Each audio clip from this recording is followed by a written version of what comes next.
not awkward at all. I'm not wearing any pants. You're welcome. I'm stressed out. I'm dealing with it with you.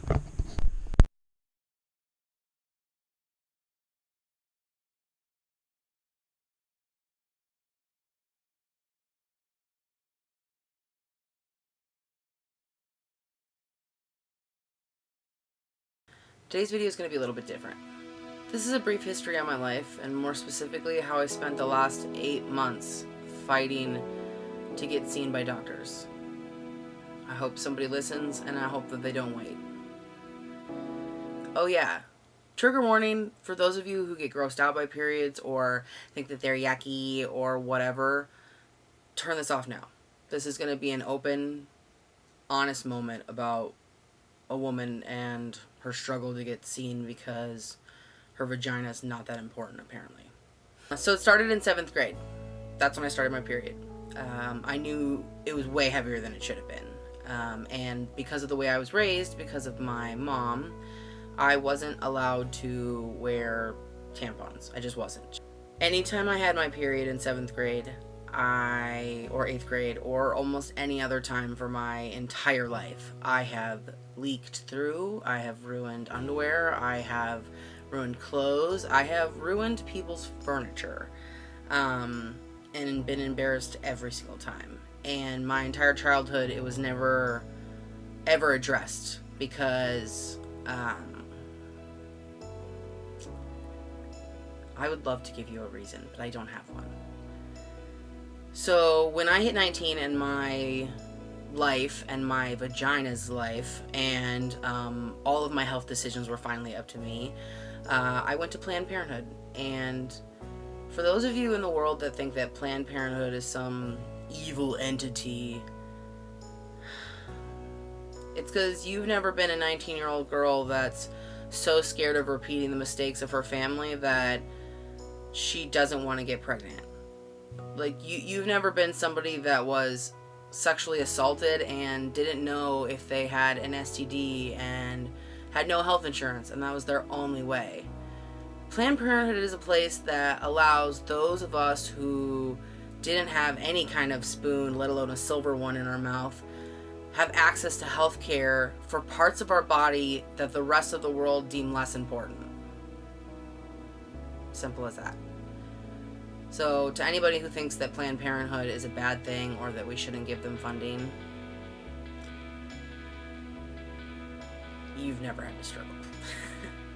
The first birth control that I tried was the Depo shot because it lasted 6 months. It was supposed to take away or lighten my periods, and it was supposed to be 6 months of not having to remember to take birth control. I pretty much bled for 6 months straight.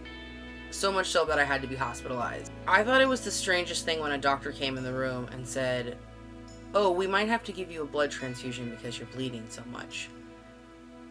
And then another doctor came in and said, "You know what, let's just cauterize the uterus. It'll grow back in time for you to be, able to have children." It was like, they didn't care about my actual vagina. They just wanted to make sure that I could have babies in the future. It was like my opinions didn't matter because at 21, they didn't think I was old enough to make a decision about my own body. When I hit 22, my already pre-existing latex allergy hit an all-time high. And at that time, I was dating my now husband, but then boyfriend.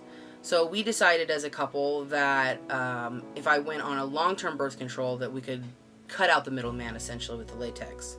What I didn't know is that, yes, I do have a latex allergy, but the problems with my vagina and the pain that I was experiencing were not necessarily because of the latex allergy. We tried several other different types of materials for condoms, and they also gave me some kind of pain, but I just kind of thought that was that. And at 23, we as a couple, most specifically me, decided to go on the Mirena, and for the first time ever, a doctor listened to me. I told her I didn't want children. I didn't think I ever wanted children, and that the Mirena was the right thing for me, and I didn't understand why nobody wanted to give me one just because I had not had children. It seemed kind of ridiculous to me because A Mirena is essentially one of the best ways to deal with a problem like mine, heavy periods, large clotting, cramping. It really is a good way to try and deal with that at a younger age when you don't know if you want to give up your ability to have children in the future. Yes, there are women that have had problems with the Mirena. Yes, there are complications with any medical procedure. That's just the way it is. That's just the way the world works. Nothing is foolproof. Well, like I said, I got the Mirena at 23. They last for 5 years. So for 5 years, I had a blissful ignorance of what was going on in my vagina, because the way the Mirena works is it shrinks the lining of your uterus so you don't actually have a period, or you have less of a period. For me, it worked perfectly. I almost had not a single period the entire 5 years. I got it replaced. I had a second Mirena. I had no problems. I had no need or want for a child. So another 5 years seemed perfect for me. Unfortunately, by year 4, that is when the problem started. So at 31, I started to have a lot of fatigue issues, but the Mirena was still working fine. It had been years and years of normal, non-periods, if you will. The fatigue became such an issue that I had to go to the doctor and went through a series of tests. They tested me for everything from MS to cystic fibrosis. I mean, they really literally looked at anything kind of neurological or muscular that it could be. They didn't find anything. They couldn't figure out why I was getting so tired, why I was getting kind of headaches and just having, in general, issues just functioning. At 32, I started getting normal periods, I should say, for anybody else. They were 3 to 6 days, light to medium, not a big deal. And what I mean when I say normal for other people, because my entire life until I had the Mirena, my periods were 7 to 10 days, if not longer, of heavy non-stop bleeding. So much so that even if I wanted to wear a tampon, even if I could and it didn't hurt really bad, I don't know how long I would have even been able to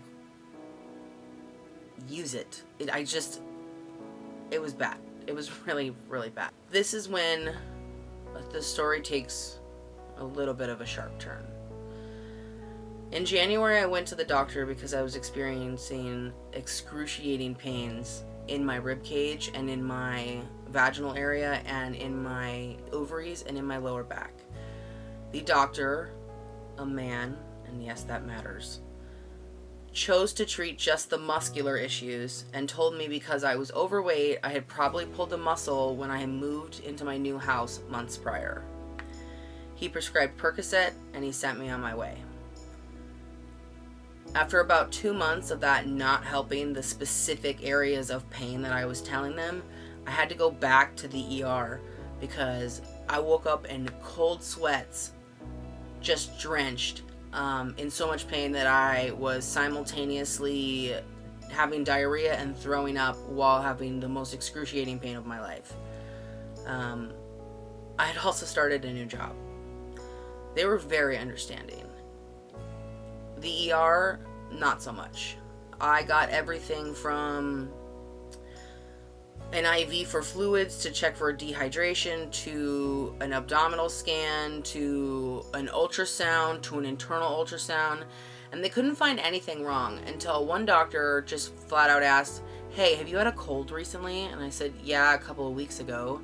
They scanned my chest, they found some residual scarring from an undiagnosed pneumonia, and they sent me on my merry way, and to come back to the doctor if the pain persisted. The pain persisted.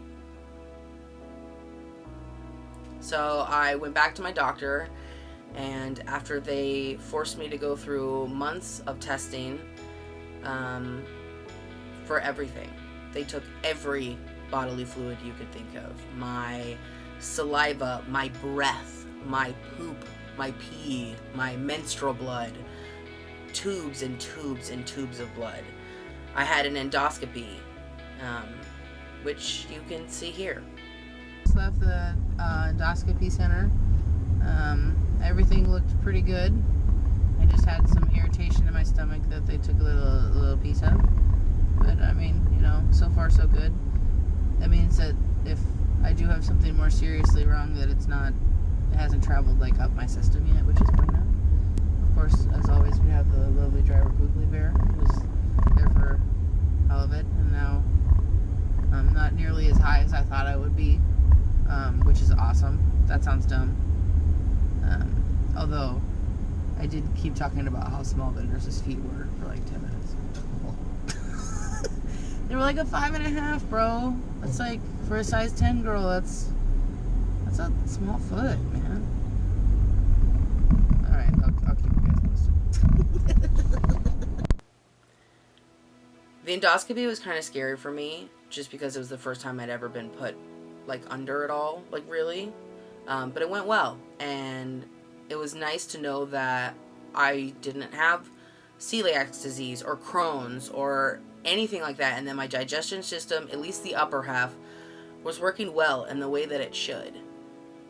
So by the time all my lab work came back and I met with my actual doctor again, it was kind of gross to me for the millionth time in a row for somebody to look at me and say, wow, for your weight, you're surprisingly healthy despite the pain you're experiencing and what's going on.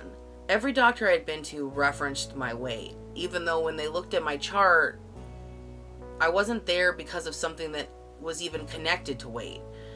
After months, you would think that they would just kind of give up on these ideas that was the issue, when I had gone through the gambit of testing to tell them that not only was I healthy, but that my numbers were that of somebody who was half my size.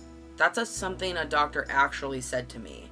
Wow, your numbers are so great. I'm kind of amazed. They're almost as if you're only about half the weight. Okay.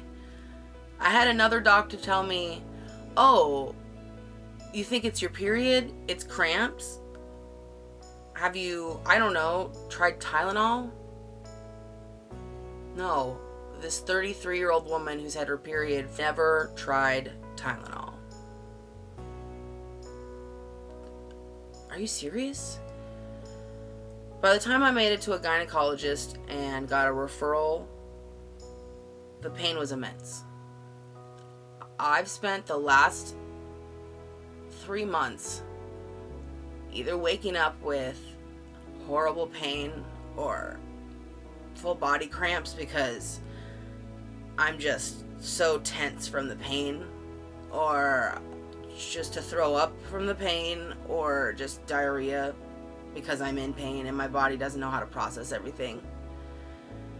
I had to fight for anybody to listen to me and not just say, hey, you're probably just fat.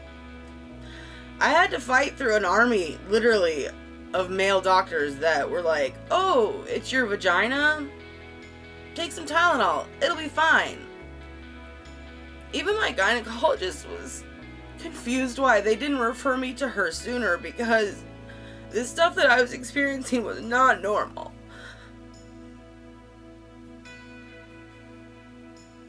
Of the last 65 days, I've bled 52 of them. Huge, giant clots, pieces of me that have fallen out.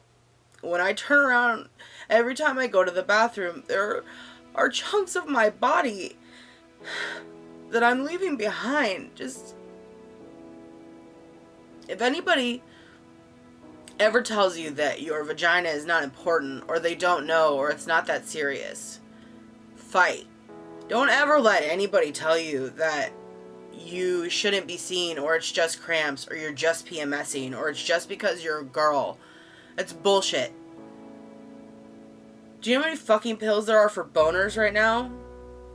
Do you know how much they know about things like endometriosis and vulvodysma and other period problems? Things that have to do with the vagina they know nothing about. There are like 7 names for pain in the vagina, and they all mean the same thing, just a different area. So right now, if you're watching this today, I'm having my very first surgery. It's an exploratory surgery where they're going to fill me full of CO2 to expand my abdomen, so they can check to see if I have blood lesions from a disease called endometriosis, or if I have cysts, or even possibly a small chance of some kind of female-related cancer. I could wake up and they could tell me, we need another surgery. We actually need to give you a hysterectomy. We need to essentially take most of the parts that make you a woman. I don't know what they're going to say when I wake up. I don't know how bad it's going to be. At the best case scenario, they tell me, we don't know what it is. Then I have to start from scratch.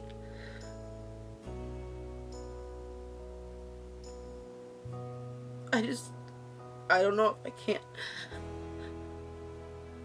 At this point, I don't care if I lose my uterus, if I lose my ovaries. I just don't want to be in this much pain. And nobody should have to be for months before somebody listens. The reason I got my referral to the gynecologist was because I told them that I was experiencing pain during sex. And my doctor said, "Oh, so it's starting to affect your husband as well as you."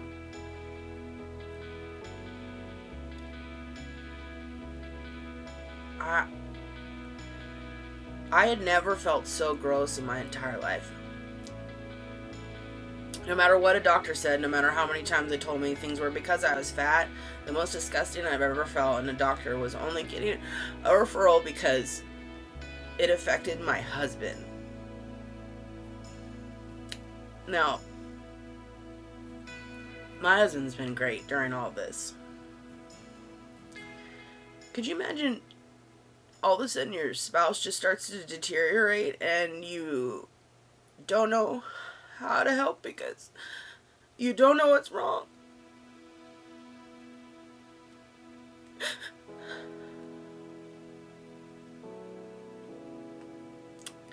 I don't know what's wrong. And if there's something wrong with you, especially in your vagina or your uterus or your cervix, there's nothing wrong with you. You're still a woman. You're still every bit of who you are, even if they have to take every little piece of you out. But get help. Don't wait. Don't wait until it's way too late. Most of us women, we wait until it's way too late. And it's not fair. So please go see a doctor. Go to Planned Parenthood to get seen if you don't have health insurance. Fight. Fight for your vagina. And don't let anybody tell you it's not worth it. Or that you're worth less. I'm not gonna lie. I'm really scared.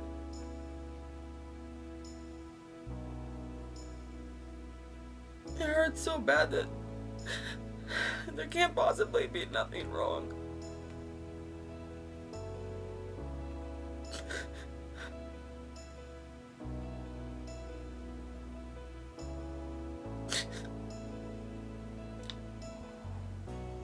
Thank you for listening. And next time I promise it'll be funnier.